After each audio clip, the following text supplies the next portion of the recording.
گزشتہ 2 جمعوں سے ایک حدیث پاک کی تشریح چل رہی تھی کہ رسول اکرم صلی اللہ علیہ وسلم نے ارشاد فرمایا، 4 چیزیں اگر بندے میں آ جائیں، 4 عادتیں خوبصورت پیدا کر لے تو سمجھ لے کہ اس کو دنیا کی تمام تر دولت مل گئی، اس کو اب کسی چیز کی ضرورت نہیں، وہ کامل انسان ہے، کامل مسلمان ہے، کامل ایمان والا ہے۔ اس میں سے 2 عرض کی تھیں کہ امانت کی حفاظت اور سچائی، سچ بولنا۔ تیسری چیز جو حضور پاک صلی اللہ علیہ وسلم نے بیان فرمائی خوبصورت عادت کے حوالے سے، وہ ہے حسن خلیقۃ، خوش اخلاقی۔ خوش اخلاقی ایک ایسی خوبصورت عادت ہے کہ جو مومن کی پہچان ہے۔ اللہ کے نبی صلی اللہ علیہ وسلم نے فرمایا کہ مومن کبھی بد اخلاق نہیں ہو سکتا۔ مومن ایمان والا کبھی بدتمیز، ترش رو، عجب والا، تکبر والا یہ مومن نہیں ہو سکتا۔ مومن کی پہچان یہ ہے کہ وہ اس کے اخلاق سے، اس کی زبان سے، اس کی کردار سے خوش اخلاقی ٹپک رہی ہوگی۔ خوش اخلاقی کس چیز کا نام ہے؟ کس چیز کو خوش اخلاقی کہا جاتا ہے؟ ایک ہے کہ کسی کو آپ سلام لیتے وقت مسکرا کے سلام لے لیں، اور لیکن وہ حقیقتاً مسکرانا نہ ہو، اس کے بارے میں دل میں بغض ہو جس سے سلام لیا جا رہا ہے، کوئی عداوت ہو، کوئی حسد ہو، اور یا اس سے کسی چیز کا بھی بدلہ لینا مقصود ہو، لیکن آپ ظاہراً اوپر سے ہنس رہے ہیں سلام لیتے وقت، تو یہ خوش اخلاقی شریعت کو مطلوب اور مقصود نہیں ہے۔ اللہ کے نبی صلی اللہ علیہ وسلم نے جس خوش اخلاقی کو بیان فرمایا اور جس خوش اخلاقی پر اللہ نے انعام رکھا اور جس خوش اخلاقی پر آخرت میں کامیابی مطلوب ہے، اس کا نام یہ ہے کہ آپ کسی سے مسکرا کے مل رہے ہیں تو آپ کے دل میں بھی اس کی محبت ہونی چاہیے اور دل سے اس سے پیار کر رہے ہیں آپ۔ ہمارے ہاں ڈنڈورا یا پیٹا جاتا ہے، کہا جاتا ہے جی مغربی ممالک میں خوش اخلاقی بہت ہے، وہ لوگ مسکرا کے ملتے ہیں، ہمارے ہاں یہ چیز نہیں ہے، جبکہ یہ حقیقت بھی ایسی ہے، اس میں کوئی شک نہیں ہے۔ ہمارے ہاں ایک چیز کو ان کی کاپی کی گئی، عملی نمونہ اس کا اختیار کیا گیا، جو کہ اسلام نے ہمیں بتایا تھا، لیکن ہم نے اسلام کی بات کو نہیں مانا، ہم نے ان کی طرز کو اختیار کیا۔ بڑے افسوس سے کہنا یہ پڑتا ہے کہ اللہ نے جب سے قرآن اتارا، جب سے کتب میں رسول پاک صلی اللہ علیہ وسلم کے فرامین موجود ہیں، جو صفات یہودیوں کی قرآن پاک میں اللہ نے بیان فرمائی، وہ آج بھی یہودی ویسے کا ویسا ہے، لیکن جو صفات مسلمانوں کی بیان فرمائی، مسلمان ایسا نہیں ہے ابھی کہ مسلمان ایسے ہوتا ہے، مسلمان ایسے ہوتا ہے، مسلمان ایسے ہوتا ہے، مسلمان ایسا نہیں ہے۔ اور پھر گھوم پھر کے جب بات آتی ہے تو اس کی ایک شکل ہم ان کی اختیار کر لیتے ہیں کہ وہ جی مسکرا کے ملتے ہیں، اور وہ مسکرانا بسا اوقات ان کی کمپنیوں کے جب کوئی چیز کی سیل ہوتی ہے یا دکان پہ کوئی بندہ کھڑا ہوتا ہے تو چیز بیچنے کے وقت کو گاہک آتا ہے تو اس سے مسکرا کے مل رہا ہوتا ہے، مسکرا کے بات کر رہا ہوتا ہے۔ کیوں؟ وجہ کیا ہے کہ اگر میں اس سے مسکرا کے بات نہ کی، دکان پہ مسکرا پہ نہ کھڑا، تو یہ میرا گاہک ہی نہیں بنے گا، یہ میرے پاس آئے گا بھی نہیں۔ اس کے لیے بڑی بڑی کمپنیاں ایونٹ کرتی ہیں، بڑے بڑے لوگ کرتے ہیں، اور اس میں بہت بڑے، اور پھر جب بھی کوئی بندہ جاتا ہے تو اس کو بڑے اچھے طریقے سے ویلکم کیا جاتا ہے، اور اس کا نام یہ رکھ دیا گیا کہ یہ خوش اخلاقی ہے۔ اللہ کے بندے، یہ تو مطلوب اس سے یہ ہے، اس مسکرانے سے، اس اچھے اخلاق سے مطلوب یہ ہے کہ میری چیز بک جائے، یہ میری چیز فروخت ہو جائے، اس سے میں مال لے لوں۔ آپ کبھی دیکھا کہ فیکٹری کے آنر کسٹمر سے کیسے بات کرتے ہیں اور آپ آدمی سے کیسے بات کرتے ہیں؟ کوئی مہمان چلا جائے اس سے کیسے بات کرتے ہیں، اور جو اس سے مال لے رہا ہو اس سے کیسے بات کرتے ہیں؟ تو شریعت میں جو مطلوب ہے خوش اخلاقی، وہ یہ ہے کہ میں ایز اے ایمان والا، ایز اے اسلام والا، اللہ نے مجھے حکم دیا ہے کہ میں اپنی زبان میں خوش اخلاقی پیدا کروں، میں اس وجہ سے خوش اخلاق ہوں۔ میرا اس خوش اخلاقی سے کسی سے کوئی مقصود نہیں ہے، کوئی مطلوب نہیں ہے۔ اگر میں دکانداری کی سیٹ پہ بیٹھا ہوں تب بھی میں خوش اخلاق ہوں، اگر میں دکان کو بند کر کے محلے میں آ جاؤں تب بھی میں محلے والوں سے خوش اخلاق ہوں۔ مولوی صاحب اگر ممبر پہ بیٹھے ہیں تب بھی خوش اخلاق ہونا چاہیے، اگر بازار میں کسی نے برا بھلا کہہ دیا تو اس پہ خاموش ہو گئے تو تب بھی خوش اخلاق ہونا چاہیے۔ تو اللہ کے جو رسول اللہ صلی اللہ علیہ وسلم کو خوش اخلاقی جو مطلوب ہے وہ یہ ہے کہ اس سے صلہ لینا دنیا میں نہ ہو مطلوب ہو، اس کا صلہ صرف اور صرف آخرت ہو، بس کہ میں جو اللہ نے مجھے حکم دیا ہے اچھے انداز سے بات کرنے کا، اچھے انداز سے جو ہے معاملہ کرنے کا، اچھے انداز سے بولنے کا۔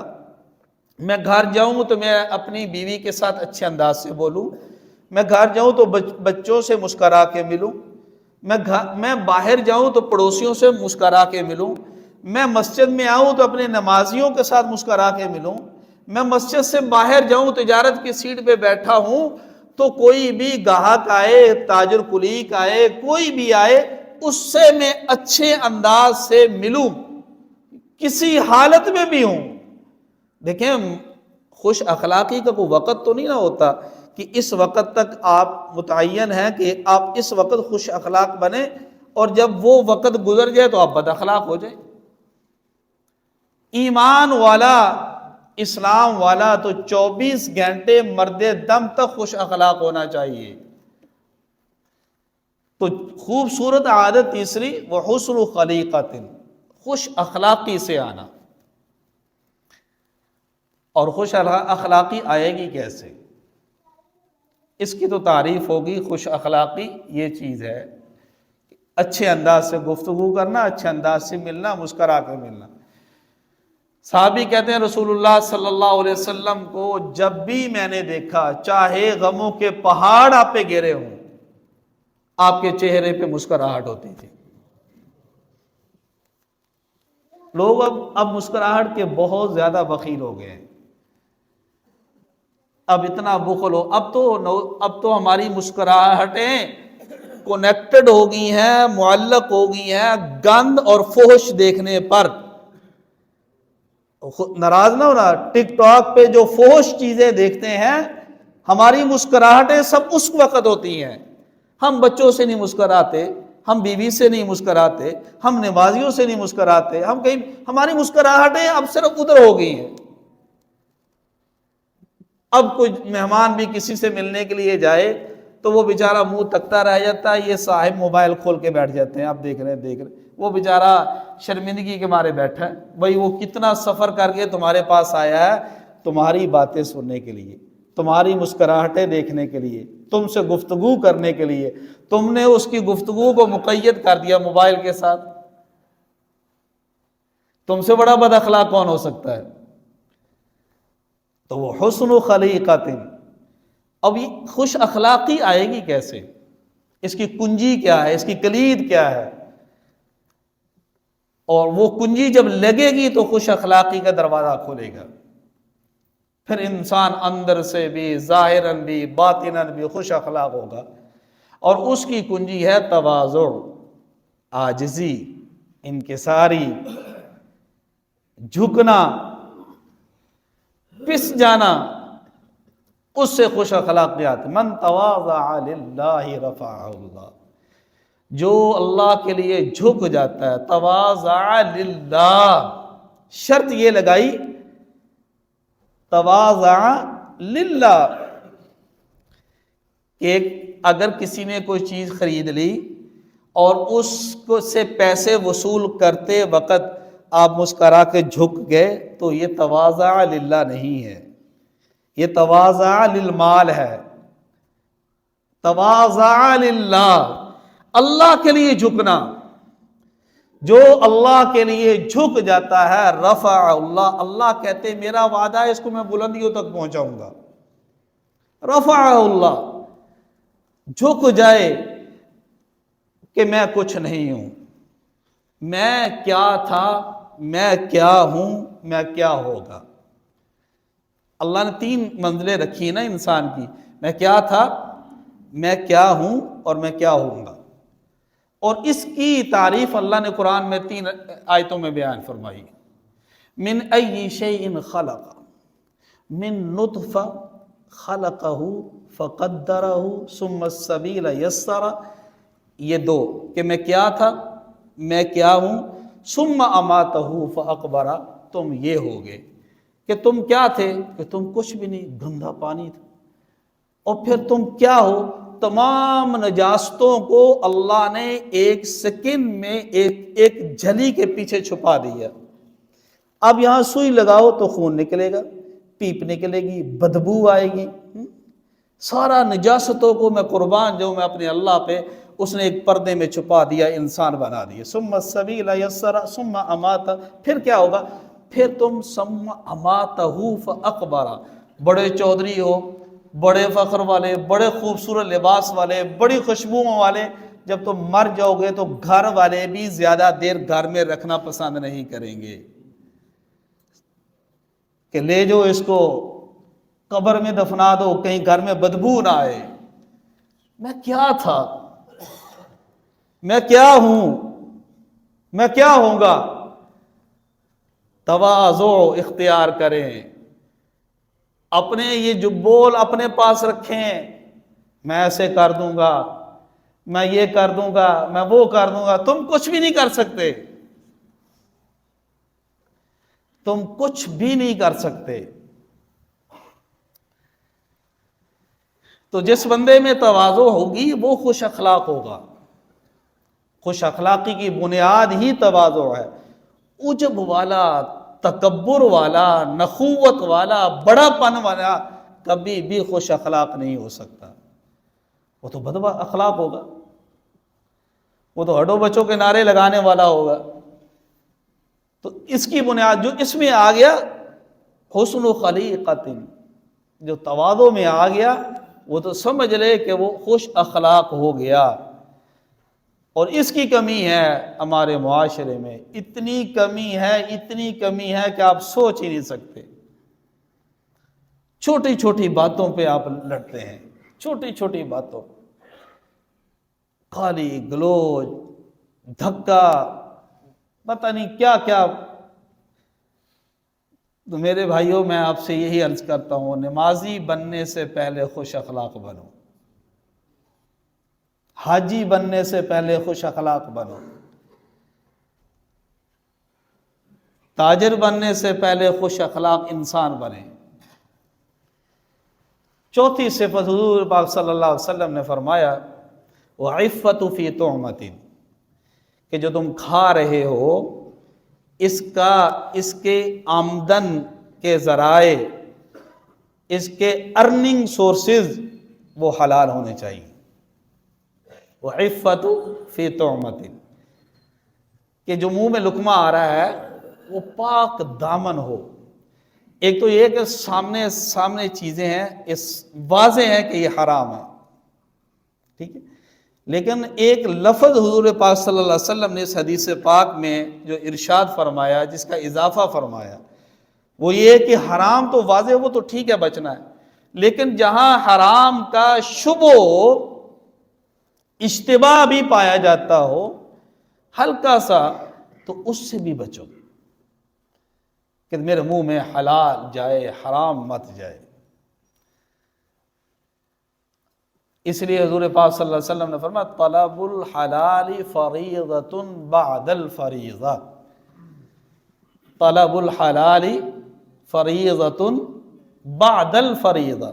یہ بڑی تحقیق سے، بڑی توجہ سے یہ حدیث پاک سننی ہے.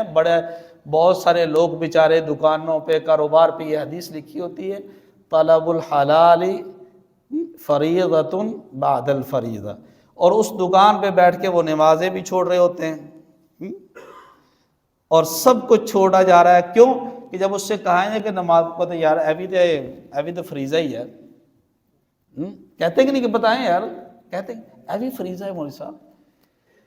وہ اس حدیث کو بنیاد بنا کر، تو آپ کبھی حدیث کے الفاظ پہ تو غور کریں کبھی کبھار. طلب الحلال فریضۃ، یہ حلال طلب کرنا فریضہ ہے، بعد الفریضہ، کہ دوسرے فرائض کے بعد پھر فریضہ ہے. نماز پہلے فرض ہے، روزہ پہلے فرض ہے، زکوٰۃ دینا پہلے فرض ہے، ان فرائض کے بعد پھر طلب حلال ہے. اب یہ کوئی سمجھے کوئی بندہ کہ میں اگر دکان پہ بیٹھا ہوں، میں دکان بند نہیں کر رہا، نماز کی اذان کی آواز آئی، میں نے دکان بند نہیں کی، نماز گزر گئی، مجھے ہمت ہی نہیں پڑی. یاد رکھنا کتنا کمزور ایمان ہو گیا، ایمان کو کتنی بڑی گھن لگ گئی، وہ اللی لگ گئی. جس ایمان کو اتنی اللی لگ جائے کہ جو ایمان تمہیں اللہ جب بلا رہا ہو، تم اپنے کپڑے کو چھوڑ کر مسجد میں نہیں جا رہے، تو کبھی گریبان میں جھانکا تو کرو یار کہ میں کتنا بڑا اللہ کا باغی ہو چکا ہوں، کتنا بڑا میں باغی ہو چکا ہوں. اور وہ گمنڈ اس بات پہ کر رہے ہیں، وہی تاجر وہ مولوی کو یہ حدیث سناتے ہیں اور یہ کہتے ہیں جی بس دیکھیں مولوی صاحب رزق حلال بھی تے فریضہ فرض ہی ہے. مولوی صاحب تسی کی کہہ رہے ہو جی؟ بس طلب الحلال فریضۃ بعد الفریضہ، بعد ہے. بستان المحدثین ایک کتاب ہے، اس میں عبداللہ ابن مبارک رحمۃ اللہ علیہ کیا یہ واقعہ لکھا ہے. جب ان کا انتقال ہوا، عبداللہ ابن مبارک رحمۃ اللہ علیہ کا شمار تابعین میں آتا ہے.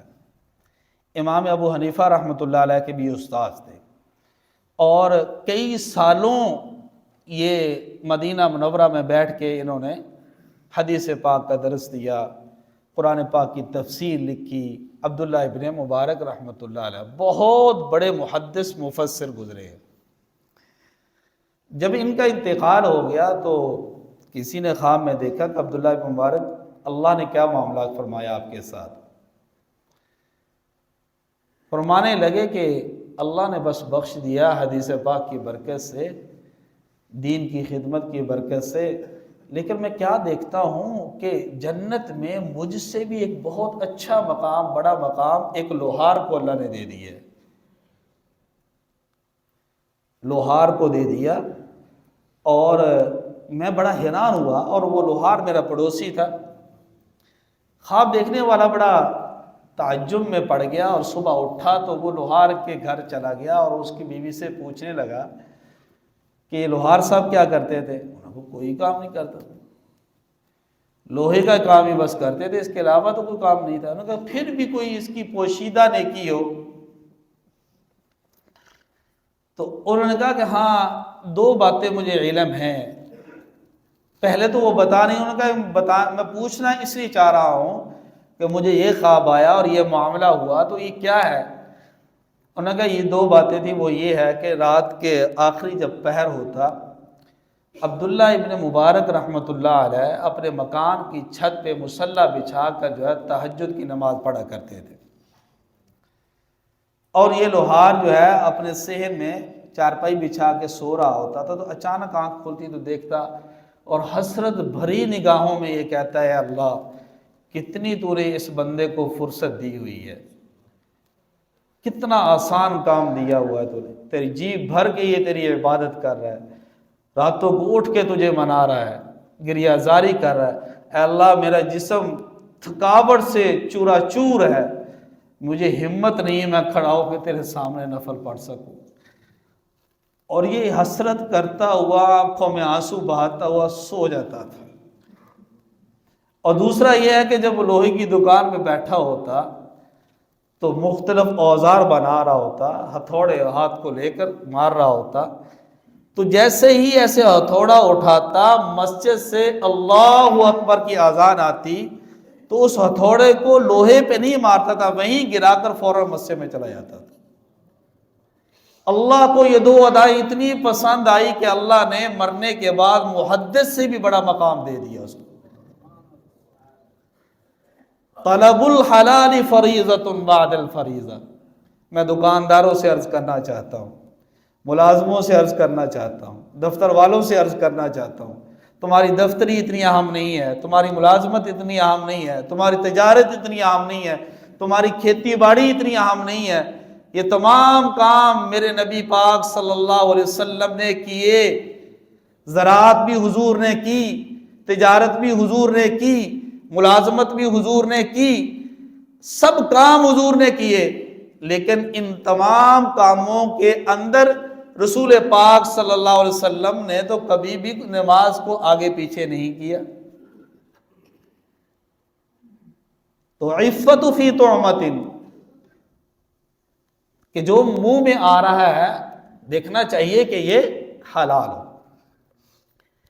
اور یاد رکھنا کہ اس کا جو ایک ہے کہ آپ کام کر رہے ہیں وہ آمدن تو کام تو سارا واضح حلال کا ہے، ٹھیک ہے، آپ نے کوئی فیکٹری لگائی کپڑا بنا رہے ہیں یہ سارا حلال کام، لیکن اس کے ذرائع بھی چیک کریں کہ اس کے جو ذرائع ہیں وہ حلال ہیں۔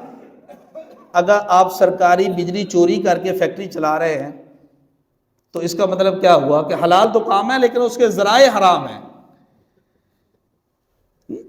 اگر آپ گوشت بیچ رہے ہیں کام تو حلال ہے، لیکن اگر آپ اس میں آلٹریشن کر کے کوئی ملاوٹ کر کے بیچ رہے ہیں تو کیا مطلب کہ کام حلال ہے لیکن اس کے ذرائع حرام ہیں۔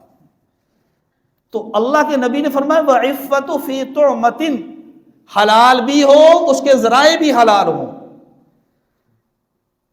ہر محنت تو حلال نہیں نہ ہو سکتی، بہت سارے ایسے دنیا میں کام ہیں کہ جو کام ہو رہے ہوتے ہیں محنت کر رہا ہوتا ہے، سارے کام ہو رہے ہوتے ہیں، لیکن کیا ہم اس کو کہتے ہیں لو جی میری محنت کی کمائی، خون پسینے کی کمائی ہے۔ اور میرے بھائی بالکل خون پسینے کی محنت کی کمائی ہونی چاہیے، لیکن یاد رکھنا جہاں خون پسینہ یا محنت ہو رہی ہے دیکھا یہ کرو کہ اس کے ذرائع بھی حلال ہے یا نہیں ہے۔